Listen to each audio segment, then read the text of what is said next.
This morning I was hit by a feeling of apathy and boredom, and it's really one of the worst sentiments that a person can feel.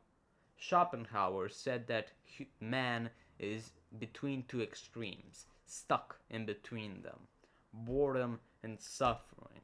And in my opinion, boredom is a lot worse because it also brings a feeling of absolute apathy. When you're bored, you do not care about anything. Even stress, even anxiety is more entertaining, more energetic than boredom. That's what makes it the absolute inferno of the living life. Of life. I don't You're living in life. It is the inferno of life. Probably the worst thing that you can experience boredom. At least suffering gives some entertainment. At least suffering you can learn something from it. Boredom just is, and it infects your day. But how do you actually overcome boredom? How do you overcome boredom on a Sunday? How do you overcome Sunday neurosis? The feeling of stress, of angst, of anxiety that you get on Sunday, knowing that you need to go to work the next day.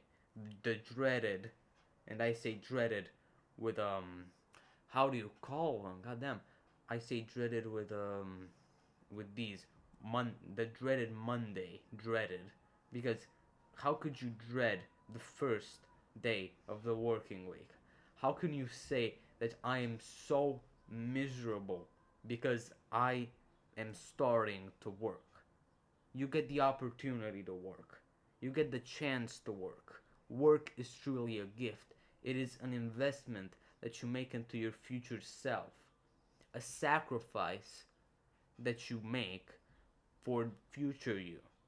For future you to be happier. For future you to be grateful for their past. That is truly what work is. That is why Sundays should be energetic, very hopeful days, and a day of excitement for the new week.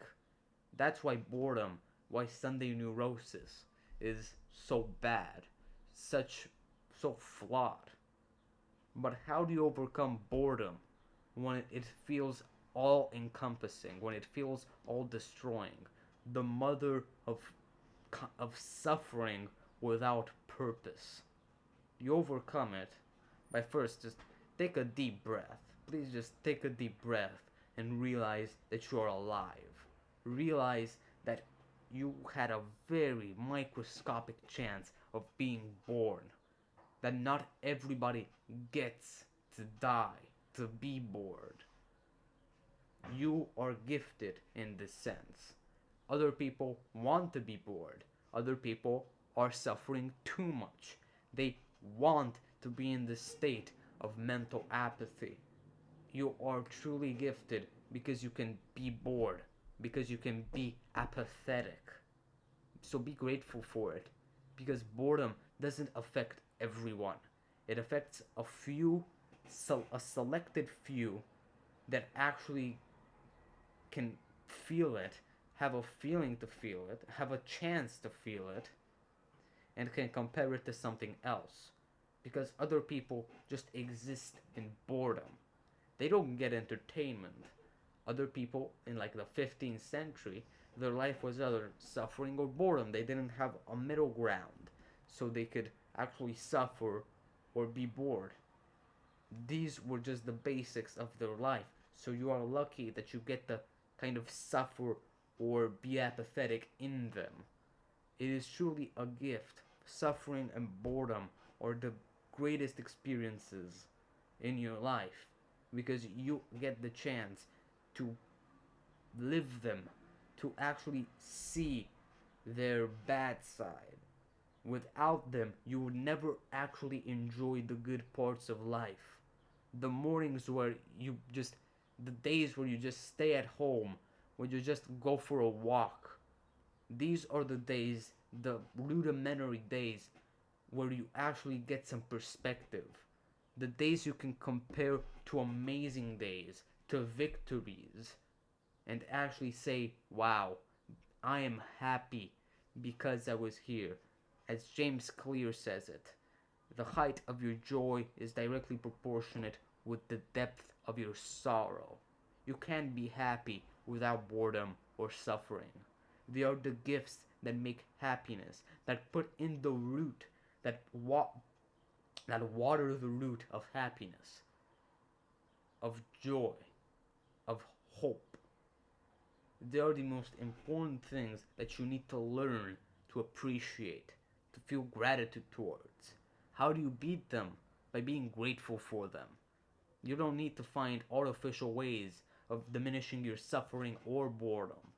All you need to do is to learn how to even enjoy suffering and boredom. Because not everyone gets to be bored or to suffer, and you are truly gifted because you can be bored and suffer. You can be bored and suffering at the same time, which means that you can enjoy life in the future even more.